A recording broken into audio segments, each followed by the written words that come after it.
పాత్రికేయులందరికీ ధన్యవాదాలు. నిన్న ఈరోజు రెండు ముఖ్యమైన శుభవార్తలు ఆంధ్రప్రదేశ్ రాష్ట్రానికి. ఎందుకంటే మీరు ఒకసారి 2014-19 నుంచి తీసుకుంటే ఆంధ్రప్రదేశ్కి అమరావతి అనేది ఒక కలల రాజధానిగా, ఒక చరిత్రలో నిలబడే రాజధానిగా ఉండాలనేది గౌరవ ముఖ్యమంత్రి గారి కళ. అందులో భాగంగా కొన్ని ముఖ్యమైనవి తీసుకున్నాం. అనేక మంచి సంస్థలన్నీ ఒక చాట వచ్చినప్పుడు మాత్రమే అమరావతి ముందుకు వెళుతుంది. అందులో భాగంగా ఈ సెంట్రల్ సెక్రటేరియట్ ఏవైతే బిల్డింగ్స్ ఉన్నాయో ఇవన్నీ 2018 నుంచి రాష్ట్ర ప్రభుత్వం అప్లై చేసినటువంటి పరిస్థితి. అయితే 2019లో గవర్నమెంట్ మారిన తర్వాత అది వెనుకబడిపోవటం, మళ్ళీ 2024 మన గవర్నమెంట్ వచ్చిన దగ్గర నుంచి ఈ దాదాపు 2,500 కోట్ల రూపాయలు విలువ చేసేటువంటి ఆఫీస్ కాంప్లెక్స్ కానీ, రెసిడెన్షియల్ కాంప్లెక్స్ కానీ సెంట్రల్ గవర్నమెంట్ ఎంప్లాయీస్ అందరికీ కూడా ఒకే చోట ఉండే విధంగా ఒక గేటెడ్ కమ్యూనిటీస్లో మోడర్న్ ఫెసిలిటీస్తో ఎలా ఉంటాయో గ్రీన్ ఎనర్జీ ఎఫిషియన్సీ ఉండే విధంగా, అధునాతనమైనటువంటి కమ్యూనిటీ హాల్స్ ఈ విధంగా ఉండే విధంగా చేయాలనేటువంటి ఉద్దేశంతో తయారు చేసినటువంటి డిపిఆర్ ఇది. దీనికి అనుగుణంగా ఈ రోజున అంటే ఇందులో రెండు ఉన్నాయి. ఒకటి ఆఫీస్ వచ్చి 2 టవర్స్ దాదాపు 1,300 కోట్ల రూపాయలు, 23 లక్షల స్క్వేర్ ఫీట్, 5 ఎకరాల్లో. ఇది కంప్లీట్ అయిన తర్వాత అప్ టు 8,000 పీపుల్ని ఇది అకామిడేట్ చేయగలదు ఆఫీస్ స్పేస్. అదేవిధంగా 1,800 కార్ పార్కింగ్ వచ్చేటువంటి పరిస్థితి. రెండోది తీసుకుంటే రెసిడెన్షియల్ కాంప్లెక్స్ 1,234 కోట్ల రూపాయలు, 17 ఎకరాల్లో, 11 టవర్స్, ఇవి 31 లక్షల స్క్వేర్ ఫీట్, అంటే దాదాపు 1,500 type 2 to type 6 residential quarters basement పార్కింగ్తో ఉండే విధంగా అధునాతనంగా. మీరు చూస్తే ఈ డిపిఆర్లు ఇవన్నీ కూడా మేము దగ్గర కూర్చొని ఈ డిజైన్స్ ఇవన్నీ చేపించాం. సో ఈ డిజైన్స్ కూడా చాలా అద్భుతంగా మోడర్న్గా ఉన్నాయి. ఇవి రెండు కలిపి దాదాపు 2,500 కోట్ల రూపాయలు ఈరోజు కేబినెట్ ద్వారా గౌరవ ప్రధాని గారు ఆమోదం చేశారు. అయితే ఇది 2 సంవత్సరాలు పట్టింది మాకు. ఎందుకంటే ఇది అర్బన్ మినిస్టర్ ఖట్టర్ గారిని 2025లో మనం కలిసి అక్కడి నుంచి అప్రూవల్ తీసుకున్నాం. తర్వాత ఫైనాన్స్ మినిస్టర్ నిర్మలా సీతారామన్ గారు సహకరించి వారు అప్రూవ్ చేశారు. ఇవన్నీ అయిపోయిన తర్వాత ప్రాజెక్ట్ ఇంప్లిమెంటేషన్ బోర్డుకు వెళ్లాల్సి వచ్చింది. ప్రాజెక్ట్ ఇంప్లిమెంటేషన్ బోర్డులో అనేక క్వైరీస్ ఉంటే మళ్ళీ వెనక్కి రావటం, మళ్ళీ మినిస్ట్రీ ద్వారా వెళ్ళటం, తర్వాత ఆఖరిగా ఇవన్నీ క్లియర్ చేసుకొని పిఎంఓకి వెళ్ళటం, తర్వాత క్యాబినెట్కి వెళ్ళటం. క్యాబినెట్కి వెళ్ళిన తర్వాత మా ముఖ్యమంత్రి శ్రీ నారా చంద్రబాబు నాయుడు గారు కూడా దీన్ని పర్స్యూ చేయటం, ఇలా అనేక రకాలైన వాటితో ఈరోజు సాధ్యమైంది. కాబట్టి ఇది గౌరవ ప్రధానమంత్రి గారికి ఆంధ్రప్రదేశ్ అదేవిధంగా రీజనల్ డెవలప్మెంట్ మీద ఆ ఎన్డీఏ కూటమి ప్రభుత్వంపై ఉన్నటువంటి ఒక నమ్మకానికి నిదర్శనమని తెలియజేసుకుంటూ వారికి మనస్ఫూర్తిగా ధన్యవాదాలు తెలుపుతా ఉన్నాను. అదేవిధంగా మా ప్రభుత్వంలో ఉన్నటువంటి పవన్ కళ్యాణ్ గారికి, నారా లోకేష్ గారికి, అనేక మంది అధికారులు, సిఆర్డీఏ అధికారులకి వీటన్నిటినీ ఫాలోఅప్ చేసినందుకు వారందరికీ గుంటూరు ప్రాంత ప్రజల తరఫున, అమరావతి ప్రాంత ఎంపీగా నేను ధన్యవాదాలు తెలుపుతా ఉన్నాను. వీటితో పాటుగా నిన్న మీరు ఒక్కసారి చూస్తే విబిజీ రామ్జీ అంటే దాదాపుగా కొత్త బిల్లులో 95,000 కోట్ల రూపాయలు కేవలం సెంట్రల్ గవర్నమెంట్ ప్రొవిజన్ ఉంటే అందులో 7,700 కోట్లు ఆంధ్రప్రదేశ్కి ప్రొవిజన్ ఇచ్చారు.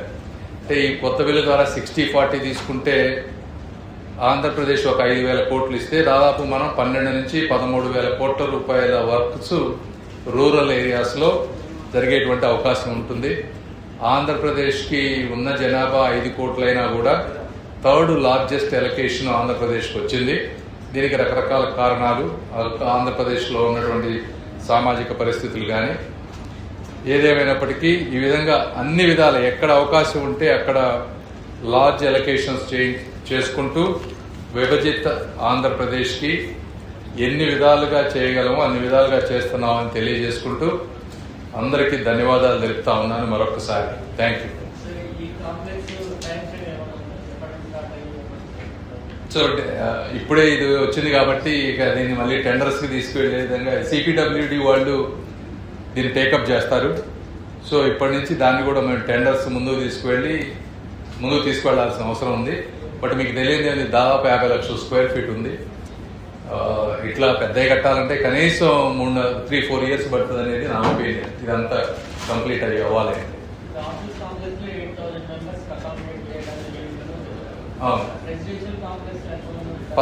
రెసిడెన్షియల్ కాంప్లెక్స్ లో 1600 కరెక్ట్ నెంబర్ అంతే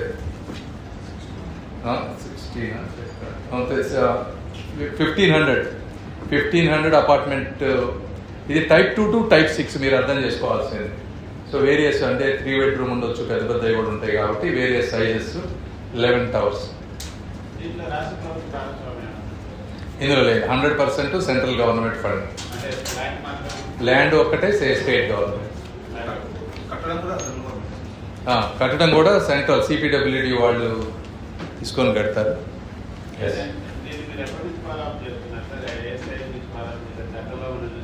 ఇది యాక్చువల్గా 2024లో మనం వచ్చిన తర్వాత అది ఎక్కడ ఆగిపోయింది. కంప్లీట్గా ఫ్రెష్గా స్టార్ట్ చేసాం. ఎందుకంటే ఎస్టిమేట్స్ ఇప్పుడు 7 ఇయర్స్ బ్యాక్ వేసిన ఎస్టిమేట్స్ ఇవన్నీ వర్కౌట్ అవ్వవు కాబట్టి మళ్ళీ అన్ని రీఎస్టిమేట్స్ చేయించి కంప్లీట్గా ఫ్రెష్గా స్టార్ట్ చేసాం మేము వర్క్ అంతా కూడా 2024 నుంచి.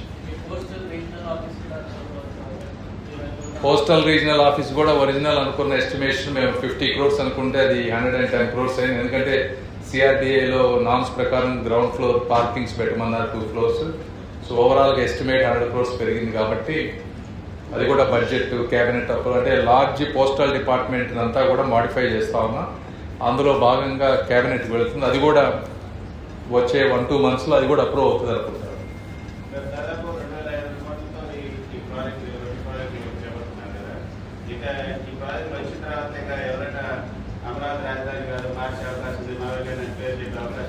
ఒక్కటి ఇందులో 3 అమరావతికి మేము ఇక్కడికి వచ్చిన తర్వాత, నేను ఎంపీ అయిన తర్వాత కూడా తీసుకున్నటువంటి 3 మెయిన్ ముఖ్యమంత్రి గారితో కలిసి.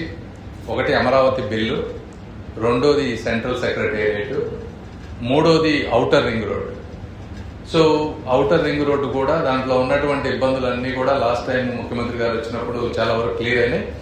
నెక్స్ట్ అది కూడా ఒక 3-4 monthsలో దాన్ని కూడా ఒక రూపానికి తీసుకొస్తే మెజారిటీ మేము అనుకున్నవన్నీ కూడా అమరావతికి జరిగినట్టు. ఇక్కడ నుంచి ఎగ్జిక్యూషన్ సరే ఒక నెల అటు ఇటుగా అవుతాయి కానీ బట్ ఒక విధానపరమైనటువంటి నిర్ణయాలు అన్నీ కూడా అవుతాయి. ఇది నేను చెప్పేది ఏంటంటే ప్రజలకు కానీ ఎవరైనా సరే, జగన్మోహన్ రెడ్డి గారికి కానీ ఇంకొకళ్ళకి కానీ ఒక 2,500 కోట్ల రూపాయల ఇలాంటి బిల్డింగ్స్ తీసుకురావడానికి 2 సంవత్సరాలు కంటిన్యూస్గా మా ఆఫీస్ వాళ్ళు కానీ మేము కానీ అనేక రకాలుగా ఫాలో అప్ అయితేనే ఈ స్టేజ్కి వచ్చింది. ఇవన్నీ ఏంటంటే ఏదో జగన్మోహన్ రెడ్డి గారు అనుకున్నట్టుగా అలా అయిపోవు. ఇవన్నీ అద్భుతమైన కాంప్లెక్స్. ఇప్పుడు ఉద్యోగులకు కానీ ఇవన్నీ ఏంటంటే మోడర్న్ ఫెసిలిటీస్ తోటి వచ్చేటువంటివి. అమరావతిలో ల్యాండ్ ఉంది కాబట్టి ఇలా మనం చేయగలుగుతున్నాం. వీటన్నిటినీ ఆంధ్రప్రదేశ్ ప్రజలు మావిగన్ లాంటి అంటే ఆలోచన లేనటువంటి, చేయటం చేతగానటువంటి, కేవలం మాటలకు పరిమితమైనటువంటి వాటికి ఒక పద్ధతి ప్రకారం సిస్టమేటిక్గా 1 by 1 పనులు చేసుకుని వచ్చేటువంటి ప్రభుత్వానికి ఉన్నటువంటి తేడాని ఆంధ్ర ప్రజల్ని గమనించమని అడుగుతా ఉన్నాను.